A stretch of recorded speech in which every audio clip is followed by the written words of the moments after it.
Hello everyone and welcome back to my channel. My name is Bree. Hi if you're new here, or hey if you've been here before.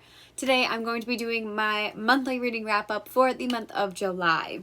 Now, if you've been on my channel all month of July, then you know that I have been in a writing frenzy. I participated in tons of writing sprints, and a lot of my content was just geared towards writing in general because that was the mood I was in. But that meant that my reading pretty much fell by the wayside, and I managed to complete 3 books, but literally all 3 of them were audiobooks. I could not finish a single physical copy that I picked up in the month of July. But anyway, let's just talk about the 3 books that I finished. So the first book that I finished, again, which was on audiobook, was The Adventurers Guild by Zach Lauren Clark and Nick Iliopoulos. Yes, I think that's how you pronounce his last name. It's a doozy. This is a middle grade fantasy book, and I actually had won this maybe 2 years ago in a giveaway. It sounded very, very cute and something that I would enjoy. The Adventurers Guild follows 2 friends, Zed, who is a half-elf, and Brock, who is a human. And they both set out to try to just be sorted into a guild that will essentially maybe raise their status in the world just a little bit, because they're both kind of poorer and just don't have a lot of opportunities. However, when they get to their sorting ceremony, they end up getting chosen for the Adventurers Guild instead, which is not a very good, reputable guild. A lot of people are taken against their will to be there, and there's a lot of perils and dangers that are associated with the guild, which is why a lot of people don't respect it. However, they try to make the most of it, and they end up going on an adventure to help their world. So this book had a lot of elements that I think I would have loved. It has elves and dwarves and magic and sorcerers and all that good stuff, and it really does read very closely to like a Lord of the Rings, but much more for kids. They're kind of silly and they have this like lighthearted banter, but also like some more serious conversations. But for me, I ended up only giving it a 3 stars. It wasn't anything bad, but it just didn't really stick out for me, and honestly, I have a really hard time even remembering. This book, I will definitely say that I finished it very early in the month, maybe like the first week of July. So it just feels like it was a year ago that I read this already, but I don't remember a lot. And like I said, I think for an actual middle grader, or a young teen, this would be perfect. And honestly, it would probably be a very cute book to read with a child. That if you were a parent and you wanted to read this to your kid, I think you guys would have a great time doing it. But just as me, as my adult self, and looking for very complicated forms of plots, I just feel like this was a very cut and paste adventure story. Nothing wrong with it, which is why I gave it 3 stars, but just not really something that I would probably go back to. The next book in the month of July that I finished was The Girls by Emma Cline. I also listened to this on audio, and I gave it 4 stars. So basically, to kind of sum up The Girls, it is the story of the Manson murders, Charles Manson and his cult. However, it is changed, so it's very historically accurate, but the names are all very different. Instead of Charles, it's Russell, and instead of the girls who were part of this cult and eventually sentenced for murders, all of their names are changed. So if you're going into it looking for something like new and exciting, you might be disappointed in that. It's almost weird that you're like, I know this story, but the names are throwing me off. So that's definitely a little bit weird, and maybe partly why I only gave it 4 stars versus 5. However, it's very much a character study. So you are following this girl named Evie, and Evie is kind of living just a jaded life as a teenager. I think she's 14 or 15 most of the story, and it is told from dual timelines. So it's Evie as a kid going through this, and then Evie as like a 30-year-old reflecting on this moment in her life. So Evie is kind of jaded and just going through a lot, but like not enough to give her purpose or, to give her anything special. She's just kind of like a normal teenager whose parents are divorced, and she's having a hard time fitting in. She wants to impress people, but doesn't know how. She wants to make friends, but kind of can be a jerk to them a lot of times.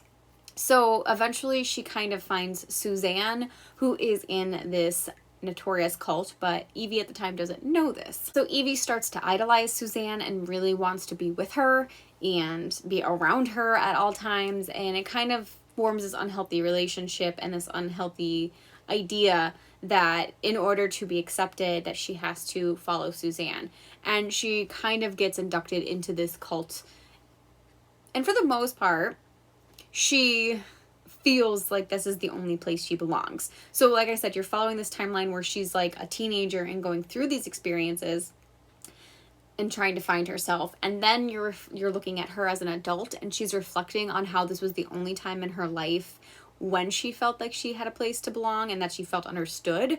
And now she's kind of this like apathetic adult who just has no connection with anyone because the only time she felt connected was while she was in this abusive cult. So it's definitely an interesting character study, that's for sure. And the therapist in me really enjoyed that, to kind of see how, you know, when you don't get what you want as a child, such as finding a place and finding your identity, you do tend to live a life that's apathetic and jaded and just not, like, doesn't have any purpose, essentially. And sometimes it made it hard to read Evie's perspective as an adult because, like, I wanted to smack her at times. But again, the therapist in me was like, I get it. You just need to go through this and process your trauma and move on. But overall, it was, I think, a good read. Personally, I really liked it. It is a literary fiction book. And like I said, if you're interested in cults, or specifically the Charles Manson cult era, this book I think would be right up your alley. And the last book of the month that I finished was Club Dead by Charlene Harris. So this is the third book in the Sookie Stackhouse series, which follows Sookie, who is a telepath and kind of gets into all these mixtures with vampires in her small Louisiana town.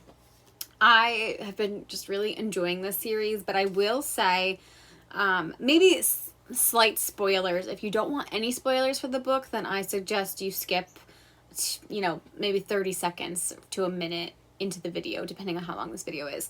But basically, there's more introduction in this to other types of magical creatures in this, such as the werewolves and the shapeshifters. And I just really like that. I think it's super exciting. And I know that there's going to be more creatures going to be talked about. So I'm just really excited to get there. So anyway, the only thing that I will say about this, that like I ended up giving it a 4 out of 5 stars because it is a continuation, and I'm definitely having fun reading the series for the first time. But I was kind of neutral around Bill, which is the love interest for definitely the first 2 books of this series. And if you watch the TV show, then you know Sookie has multiple love interests. Like, I watched the show. But this book in particular, I hated Bill. Like I said, I was kind of neutral to him. I never really was rooting for him. But this book, I was like, oh no, I don't know if you can be redeemed ever. And there's part of me that's like, I really don't want him to be redeemed. But there's just a couple of things that he does in this book that really shocked me. And I was kind of a little bit mad that they were glossed over, because they're definitely not talked about again. And Sookie doesn't really process it. So I was a little bit mad about that, which is why I knocked a star, because I just thought what happens in this book should not have been glossed over. It was a pretty serious thing that happened, and made me sad that it just was like, here we go, and we're moving on. So that kind of bothered me, but also I just really hated Bill. But otherwise, I really liked the rest of the book, and I thought it was worthwhile. Overall, if you're reading this series, what I would say is just, you know, be aware that it is a paranormal romance series, and I think for the most part it's pretty appropriate, but there are times so far in the 3 books that I've read that there has been talks of, there's definitely like murder, rape, and sexual assault. So just be aware if you're going into the series, you might want to go to someone's review who might be a little bit more in depth, or ask a friend, or you could DM me too if you want to know what specific books has these elements in it. But it is kind of like a murder mystery series overall. Like, there's always some kind of mystery going on. So there is a lot of gore in general talked about. Not super descriptive, but it is there. So I would definitely be cautious more about like the sexual assault and the rape, because that is more explicit than the other things. So if you need to talk about it, if you're going into the series and you want to be forewarned, just DM me, I'll let you know. But there you have it. Those are the 3 books that I read in the month of July. I did a lot. I did tons more writing than I did reading. And I'm okay with that. But I do want to get back into my reading routines because I kind of miss reading. But the problem I'm seeing is that as I'm like so interested and hyped up for my own writing, that when I read other people's work, I'm like, oh, but this is what I want to do. Or like, oh, I don't really like that, but I could do this in my own. I think like as a writer, you kind of like, you're never mean when you're critiquing other people's, but you're like, oh, that's something I don't like, so I'm not going to take it into my own writing. Or conversely, I'm so excited to include this because this seems like a fan favorite. So we're going to see. In the month of August, I definitely have books that I'm going to read. If I have to be like pinned down and forced to read something, I'm going to. But I will refer you to my TBR video on this whole endeavor that I'm taking for the month. But otherwise, let me know if you got any reading done this month and what was your favorite thing that you have read. For me, I think I really liked The Girls and Club Dead, even though they were completely different genres, like paranormal romance versus literary fiction. But both were just really good reads for me. And I did start a few more books, so maybe August I will actually get through a few more. We'll see. Otherwise, guys, until next time, I'll see you then. Bye.